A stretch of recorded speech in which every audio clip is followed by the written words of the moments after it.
Quick update on the ankle. It's not really in pain today, it's just kind of sore. And I'm starting to develop some pretty decent bruising. Yeah, that's something significant, isn't it? That's precious. Plus, I got some serious cankle action going on.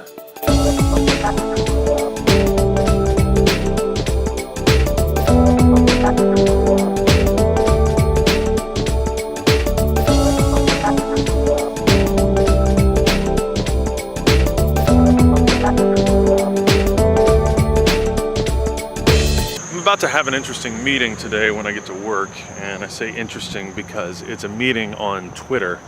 It's actually a Twitter chat. Our church, like a lot of churches, is going through, I don't know, is identity crisis the right word? People don't like church, and I get that. The studies say that people like God and Jesus and the Bible and all that stuff, but they don't like church people. I don't blame them. I don't like a lot of church people either. I try to not be the kind of church people that people think of when they think about church people. I'm actually really looking forward to it. I like questions of identity. I like big questions like that. A lot of times these things can descend into drama. Don't like drama very much. They came to the Toronto airport. Here's my good deed for the day. Alexa, stop. Look at this. He did it again. He did it again. You need friends like I have friends. I'm telling you what. Friends are good. You're such a good man. I didn't even ask this time. Like, that's just him. I have good colleagues. You need colleagues like I have colleagues.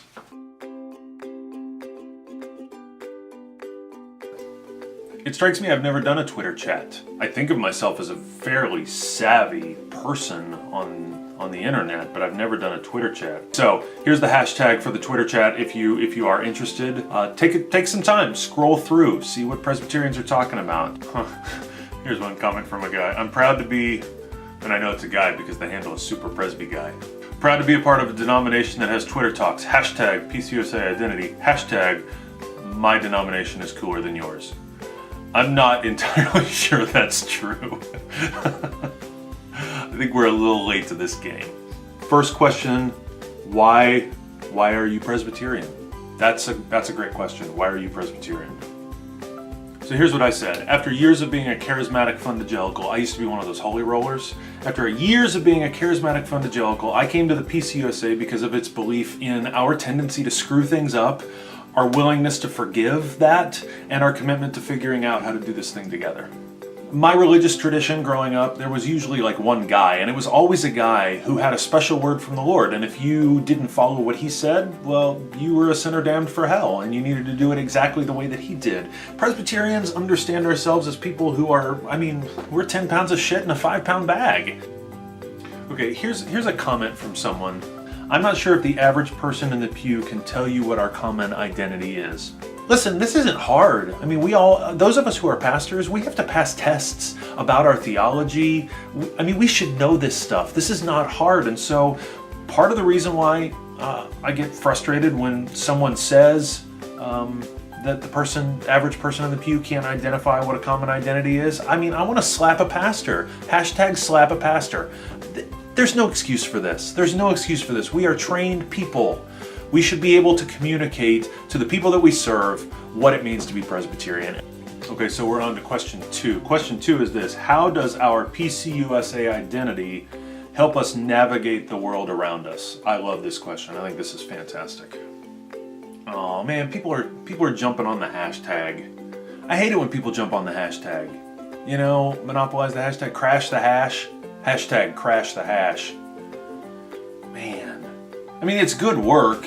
Remember the other day when I was talking about getting subscribers and the kind of tricks that you pull? This is the kind of stuff I was talking about. Drives me bonkers. So how does our identity help us to navigate the world? So if my answer to our identity, why am I Presbyterian, is that there's the reality that we're sinful people, we're willing to forgive people, and we're committed to figuring this out together. The way that helps me navigate the world, what I'm saying is I find that I'm not surprised by people doing horrible things. So like right now, the current rhetoric around refugees and Muslims, I'm not surprised by this.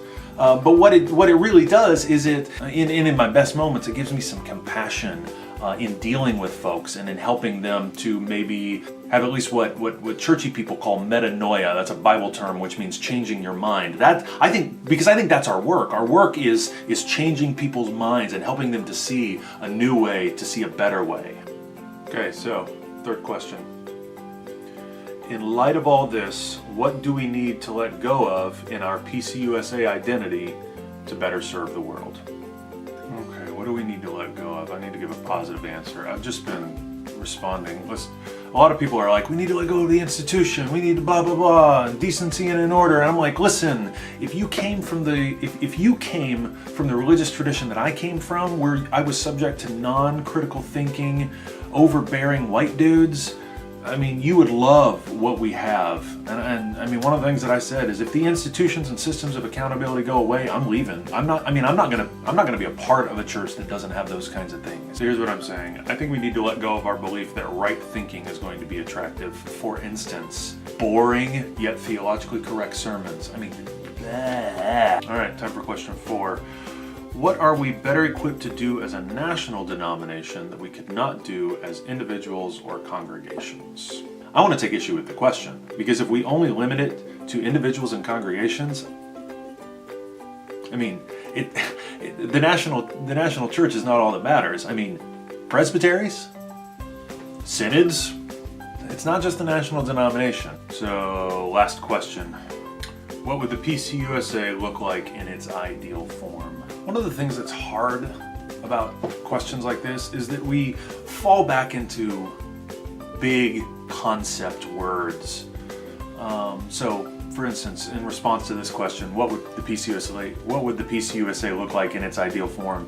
You know, people are saying, I mean, good things. You know, a place that feels like home. I mean, that's nice. I mean, it really is, and it's true, and that's what I would want. That's what I found. But I'm not sure how that really helps us get down the road to something concrete. So one of the things that I said was they need to be more intimate, we need to have more and smaller structures, and we need to have a defined set of priorities for each council. That's presbytery, synods, general assembly, sessions at congregations. We call these councils. And one of the moderators said, I can get behind that. Defined and room for grooving with the Holy Spirit. Hashtag room for grooving with the Holy Spirit. All right, we're done. That was a lot of fun. It really was. Thanks, PCUSA.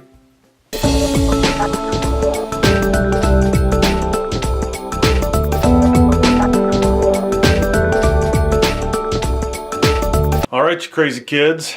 Animation is done. Animation is done. There it is, right there. You see it?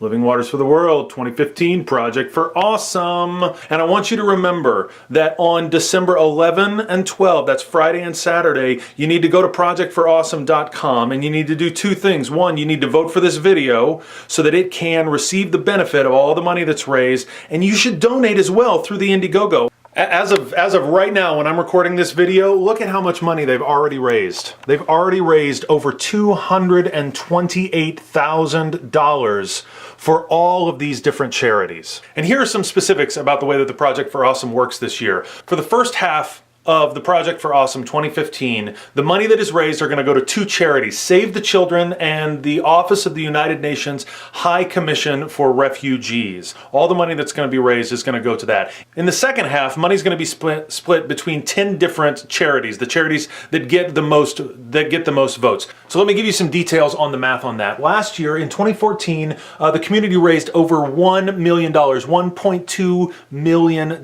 So if that was the case this year, Save the Children and the United Nations High Commission on Refugees would receive $600,000, and that means that 10 other charities have an opportunity to get $600,000 between them. We could potentially raise $60,000 for Living Waters for the World. That is just a remarkable sum. So make sure and go to projectforawesome.com. Make sure to donate. Make sure to vote for this video. We're counting on you. It's going to be great.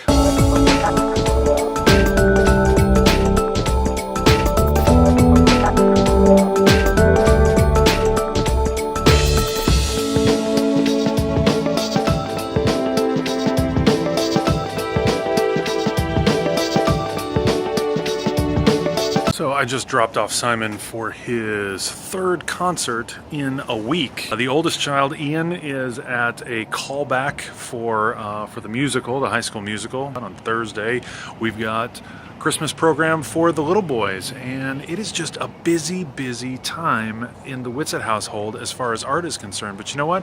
You're not going to hear me complaining about it. You're not going to hear me complaining about it at all, because the people in our family, we freaking love art and we love being a part of it. It's been a month since I started this vlog, and for me it has been, frankly, a godsend. It has been one of those things that I've been able to do every day for the last 31 days, for the last month, that has given me an opportunity to really create on a personal level. I get to create at work all the time, and I really enjoy it. Don't get me wrong. I don't want to seem ungrateful and like there's something lacking, but I get to create on a personal level. I've searched for something that I could do on a consistent basis. I don't know, it's kind of become a spiritual practice for me. There's a method of prayer called the prayer of examen. Some people get fancy and they say it examen, but it's a way of thinking about your day. It's similar to what people do in their journals at night. That's what this has become for me. I've had the opportunity to take a look back over my day, see what's happening, and I've started to notice some trends about the way that I behave,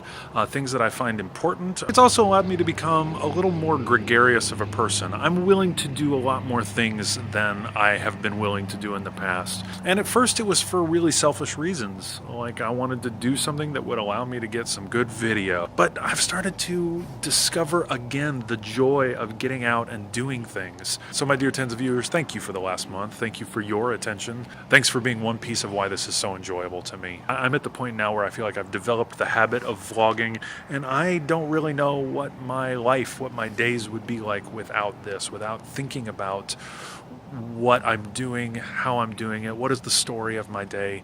It's just been delightful, and you've been a part of that, so I just want to say thanks.